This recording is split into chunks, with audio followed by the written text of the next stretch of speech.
Jemaat Betel yang dikasihi Tuhan, hari ini kita akan kembali merenungkan kebenaran firman Tuhan yang diambil dari renungan harian Livingstone Betel Area dengan judul Jangan Cepat Marah.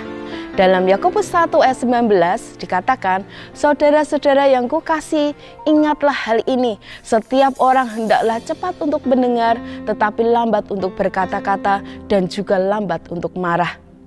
Satu batang pohon dapat menjadi jutaan batang korek api.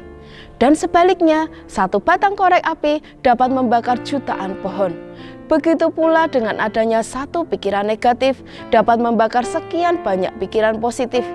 Jika kita renungkan baik-baik, korek api mempunyai kepala tetapi tidak mempunyai otak. Maka tidak mengherankan ketika ada gesekan kecil, maka korek api menjadi mudah terbakar. Lalu bagaimana dengan kita? Apakah kita sama dengan korek api yang ketika ada gesekan maka kita akan mudah terbakar emosinya? Ayat renungan hari ini mengingatkan kepada kita untuk kita belajar mengendalikan diri dengan mau untuk sabar, mendengarkan orang lain, berpikir baik-baik terlebih dahulu sebelum berkata-kata, dan juga tidak gampang marah. Kita tentu pernah menghadapi pergesekan atau situasi yang tidak menyenangkan. Namun kita tidak perlu untuk meresponnya dengan kemarahan, bukan? Karena amarah menetap dalam dada orang bodoh, seperti dikatakan dalam Pengkhotbah 7 ayat 9. Dan pada akhirnya hanya akan mendatangkan kejahatan dalam hidup kita. Mari belajar untuk mengendalikan emosi kita dan membebaskan kita dari kemarahan atau panas hati. Belajar untuk mau memahami perasaan orang lain dengan mendengarkan mereka baik-baik.